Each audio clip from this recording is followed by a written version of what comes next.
ৰাইজ মই মিছা কথা কোৱা নাই মোক যেনে ধৰণে পঠিয়াইছিলে মোৰ যি প্ৰকৃত পৰিচয় মই সত্য কথা কৈছো মই কোনো মিছা কথা কোৱা নাই মই এছবিৰ এজন এছআই হয় মই এবাৰ নহয় হাজাৰ বাৰ কম যে মই কোনো মিছা কথা কোৱা নাই মোৰ যেতিয়া প্ৰথম আৰক্ষীত নিযুক্তি হৈছিল মই সেই কথা মই মোৰ দেউতাক অৱগত কৰিছিলো মোৰ নিচাও এজন পুলিচৰ বিষয়া হয় মই নিচাও এই কথা অৱগত তেখেতও গম পাইছিলে যে মোৰ যেতিয়া এছআই নিয়োগ হৈছিল তেতিয়া মই তেখেতলোকক সেই কথা কৈছো আৰু মই দেউতাৰ পৰা মোৰ যি ইউনিফৰ্ম কিনিবলৈ ষ্টিক কিনিবলৈ মই দেউতাৰ পৰা পইচা বিচাৰিছিলো আৰু দেউতাই মোক পইচা দিছিল ইমানটো যদি ৰাইজ আপোনালোকে মোক বিশ্বাস নকৰে মই এটা কথা ক'ব খুজিছো আপোনালোকে বেলডলা অজন্তা পথত ৰয়েল এনক্লেভত যাওক এবাৰ তাত খবৰ কৰক তাত কি প্ৰশিক্ষণ চলে মানক চলিহা খুদক তৃষ্ণা সন্দিকৈ খুদক মানক চলিহা ঘৰ গোলাঘাট কুৰালগুৰিত হয় মানক চলিহা খুদক মানক চলিহা সকলোৱে জানে যে মানক চলিহা ঘোৰা বুলি ক'লে প্ৰায়বোৰ থানাই চিনি পায় তেখেতে তেনেকুৱা ধৰণৰ আগতো কাম কৰিছে মানক চলিহা খুদি চাওক তেতিয়া গম পাব ৰাইজ মই মিছা কথা কোৱা নাই আপোনালোকে তৃষ্ণা সন্দিকৈ খুদক তেখেতৰ ঘৰ কাহিলিপাৰা তেখেতে আমাক প্ৰশিক্ষণ দিয়াইছিল আপোনালোকে তেখেতক খুদক তেতিয়া গম পাব মোৰ লগত যিসকলে প্ৰশিক্ষণ লৈছে মই তেওঁলোকক এটা বিনম্ৰ অনুৰোধ কৰিব বিচাৰিছো কাবেৰী অংকিতা সৈনিকা তোমালোকতো আমাৰ লগত আছিলা নুমল ঋতুৰাজ আমি সকলোখিনি একেলগে আছিলোঁ কাবেৰী আৰু সৈনিকা দাসৰ ঘৰ হৈছে নগাঁও তোমালোকে কিয় পাহৰি গৈছা মোক তোমালোকতো এই আলফাৰ বিৰুদ্ধে যি যুঁজ হৈছিল সেই যুঁজত আমাক কেনেধৰণে ব্যৱহাৰ কৰিছিলে তোমালোকেও জানা আমাক কেনেধৰণৰ আমাক প্ৰশিক্ষণ দিয়াইছিল সেই কথা তোমালোকেও অৱগত নুমল তোমাৰো ঘৰ গোলাঘাট মেৰাপানীত তুমি মিছা নকবা সত্য কথা কৈ দিয়া আমাক যি ধৰণে প্ৰশিক্ষণ দিছিল এনক্লেভত আমাক কি ধৰণে আলফাৰ বিৰুদ্ধে প্ৰশিক্ষণ দিয়াইছিল আৰু তাত প্ৰশিক্ষণ দিয়াত আমাক বাৰে বাৰে কৈছিল যে আমাৰ শত্ৰু অকল আলফাৰ লগতহে আমি যুঁজ দিব লাগে আৰু সেই ক্ষেত্ৰত আমাক আণ্ডাৰ কভাৰ হিচাপত প্ৰস্তুত কৰিছিলে আমাক যেতিয়া মিছন দিয়া হয় সেই মিছনৰ কাৰণে আমাক প্ৰস্তুত কৰিছিলে অকল আলফাৰ বিৰুদ্ধে মিছনৰ ক্ষেত্ৰত আমাক প্ৰস্তুত কৰিছিলে প্ৰশাসনে ইয়াৰ লগত বিশেষকৈ যোগদান কৰিছিলে মানক চলিহাই আমাক বাৰে বাৰে আমাক ব্ৰেইন ৱাছ কৰিছিলে আৰু মানক চলিহাই আমাক বাৰে বাৰে আমাক এইখিনি কথাই কৈছিলে যে আমি যুঁজ দিব লাগিব আলফাৰ বিৰুদ্ধে আৰু সেইমতে আমাক এই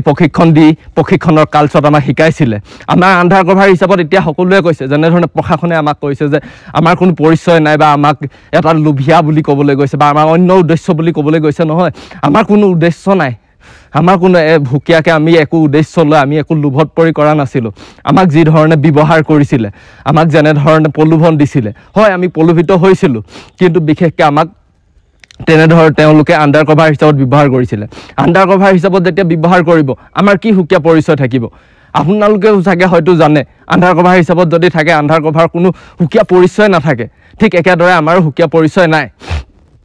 আৰু আপোনালোকে এতিয়া যদি বাৰে বাৰে মই কৈ আছোঁ যে হয় মই এছবিৰ এছআই হয় আপোনালোকে হয়তো বিশ্বাস কৰা নাই ৰাইজ তেন্তে হ'লে মই এটা শেষত আপোনালোকক কথা কওঁ আপোনালোকক আৰু প্ৰমাণ কি দিম মোৰ মোবাইল নাম্বাৰটো লওক মোৰ মোবাইল নাম্বাৰ কল ডিটেইলছ উলিয়াব আপোনালোকে মোৰ মোবাইল নাম্বাৰত বেছি সংখ্যক পুলিচৰ লগত কথা পতা আপোনালোকে পাব মোৰ মোবাইল নাম্বাৰটো লৈ লওক মোৰ মোবাইল নাম্বাৰ হৈছে 7896411176 এইটো মোৰ নিজৰ পাৰ্চনেল মোবাইল নাম্বাৰ হয় এই মোবাইল নাম্বাৰটোত আপোনালোকে চালে আপোনালোকে নিজে গম পাব মই সঁচা কৈছোঁ নে মই মিছা কৈছোঁ এতিয়া যিসকলে মোৰ লগত প্ৰশিক্ষণ লৈ আছিলে বিশেষকৈ মই তেওঁলোকক উদ্দেশ্যে ক'ব খুজিছোঁ ভাই আৰু ভুল নকৰিবা বহুত ভুল কৰিলোঁ এতিয়া মই যি ভুল কৰিছোঁ মই কেনেকৈ আছোঁ কি হৈছে মই কাৰ কাৰণে আজি ইমান এনেকুৱা নিৰ্যাতিত হ'ব লগা হৈছে তাৰ একমাত্ৰ দায়ী অসম প্ৰশাসনে আমাক বিশেষকৈ শিকাইছিলে যে কেনেধৰণে আমি আলফাৰ বিৰুদ্ধে যুঁজিব লাগে অকল আমাক আলফাক শত্ৰু বুলিয়ে শিকাইছিলে হয় মই আজি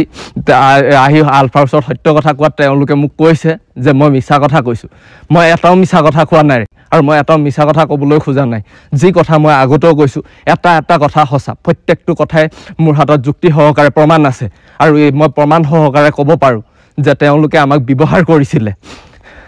পাৰ্থ আৰতী মহন্ত জিপি সিং তেওঁলোকে আমাক এটাকৈ ব্যৱহাৰ কৰিছিলে আৰু মই যে এই ক্ষেত্ৰত আছোঁ এতিয়া সকলোৱে কৈছে যে কোনো নাজানে বুলি কোৱাসকল মই প্ৰশাসনৰ বিশেষ বৰমূৰীয়া কেইজনক সুধিব বিচাৰিছোঁ ত্ৰিনয়ন বৰদলৈ ছাৰ আপুনি মোক ভালকৈ জানিছিলে হিমাংশু দাস ছাৰ আপুনি ভালদৰে জানে জোনমণি বাইদেউ আপুনিও জানে যে মই সত্য কথা কৈছোঁ নে নাই আপুনি নিজে ডিজিপি অফিচত কৰ্মৰত জোনমণি বাইদেউ আপুনি নিজে সত্য কথাটো কৈ দিয়ক যে কেনেধৰণে প্ৰশাসনে আমাক আণ্ডাৰ কভাৰ হিচাপত ব্যৱহাৰ কৰিছিলে তিৰ্ণন বৰদলৈ ছাৰ আপুনি এজন এচিপি হয় বশিষ্ঠ থানাৰ এচিপি হয় আপুনি সত্য কথাটো কৈ দিয়ক ছাৰ মোক মৃত্যু মুখলৈ তিলতিলকৈ ঠেলি নিদিব মই প্ৰত্যেক মুহূৰ্তত মোক আপুনি ঠেলি দিছে মই সেইকাৰণে মোৰ লগৰসকলক ক'বলৈ বিচাৰিছোঁ যে আমি সকলোৱে একেলগে প্ৰশিক্ষণ লৈছিলোঁ প্ৰশিক্ষণ লোৱাৰ টাইমত আমাক যি ধৰণে শিকোৱা হৈছিলে যি ধৰণে বুজোৱা হৈছিলে সেই সকলোবোৰ কথা এটা এটাকৈ মিছা সেই সকলোবোৰ কথাৰ আঁৰত আছিলে আমাক উত্তেজিত কৰা ঠিককৈ মোক উত্তেজিত কৰিলে কিন্তু আজি মোৰ যেতিয়া বিপদৰ মুহূৰ্ত আহিলে নহয় মোক যেনেধৰণে গা এৰা দিলে প্ৰশাসনে কাইলৈ সেই মুহূৰ্তত হয়তো তোমালোককো গা এৰা দিব সেয়েহে মোৰ সকলো বন্ধু যিসকলে মোৰ লগত প্ৰশিক্ষণ কৰিছিলে মই তোমালোকক এবাৰ কাটৰ আহ্বান কৰিব বিচাৰিছোঁ যে তোমালোকে এনে ভুল নকৰিবা মই যি ভুল কৰিছোঁ সেই ভুল যাতে তোমালোকে নকৰিবা মোৰ ভুলে যাতে শেষ ভুল হওক মোৰ ভুলৰ পাছত যাতে তোমালোকে এনে দুনাই ভুল নকৰিবা আলফাৰ প্ৰতি যি আমাক এক মনত বেয়া ভাৱ সোমোৱাই দিছিলে সেই মনৰ প্ৰতি থকা সেই ভাৱ আঁতৰাই পেলোৱা সেই ভাৱ আঁতৰালেহে তোমালোকে সলনি হ'ব পাৰিবা আৰু সত্য পথত আহা তোমালোকে মোৰ কথা যিসকলে জানা মোৰ লগত প্ৰশিক্ষণ লৈছিলা মোৰ ৩৬ নম্বৰ ৰোল নম্বৰ হয় ৩৬ নম্বৰ হোৱাৰ পাছত যি আগৰ ৩৩ জন আছে সকলোৱে আহি মোৰ ক্ষেত্ৰত এবাৰ মাত দিয়া সকলোৱে এবাৰ কোৱা মই তোমালোক কাটৰ আহ্বান কৰিছোঁ যে তোমালোকে এবাৰটো কোৱা যে হয় মই তোমালোকৰ একেলগৰে আছিলোঁ একেলগে আমি প্ৰশিক্ষণ কৰিছিলোঁ কিয় আহি তোমালোকে আজি ক'বলৈ বিচৰা নাই কিয় মোক মৃত্যু মুখলৈ ঠেলি দিছা প্ৰশাসনে যি ষড়যন্ত্ৰ ৰচিলে প্ৰশাসনে আমাক যিহেতু প্ৰথমেই কৈছিলে সেইটো তোমাকো কৈছে মোকো কৈছে যদি কেনেবাকৈ কোনোবা মুহূৰ্তত আমাৰ সঠিক পৰিচয় পায় তেতিয়াহ'লে প্ৰশাসনৰ লগত আমাৰ কোনো সম্পৰ্ক নাই প্ৰশাসনে আমাক চিনি নাপায় আমি প্ৰশাসনক চিনি পাব নালাগে আৰু আমি কোনো তথ্য প্ৰশাসনৰ কাৰো আগত দিব নালাগে কিন্তু মই ইয়াত দিয়াৰ কাৰণে আজি প্ৰশাসনে মোক এনেকুৱা কৰিলে বন্ধুসকল তোমালোকে এনে ভুল নকৰিবা মই যি ভুল কৰিছোঁ মই গম পাইছোঁ ইয়াৰ চাগে কি ফল হয় সেইটো মই নাজানো কি সিদ্ধান্ত হয় মই সেইটোও নাজানো তোমালোকলৈ মই কিন্তু এটাই বাৰ অনুৰোধ কৰোঁ যে তোমালোকে তেওঁলোকৰ কথা শুনি যিসকলে প্ৰশিক্ষণ ল'লা নাহিবা তেনেকুৱা ভুল মনোভাৱ লৈ পিনে সংগঠনলৈ নাহিবা সংগঠনক ক্ষতি কৰাৰ উদ্দেশ্যে বা সংগঠনৰ হকে এখন ভুৱা যুঁজ কৰিম বুলি কোনো আগবাঢ়ি নাহিবা তোমালোকে তাতে থাকা সুখে থাকা কোনো ইয়ালৈ আহি বা মোৰ ধৰণে যি অৱস্থা হৈছে তোমালোকৰ যাতে তেনে অৱস্থা নহয় মই তোমালোকক বাৰম্বাৰ অনুৰোধ কৰিছোঁ অসমবাসী ৰাইজক আকৌ এবাৰ কৈছোঁ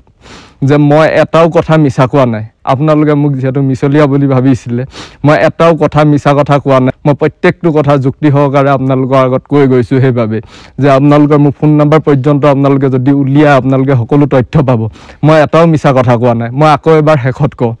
মই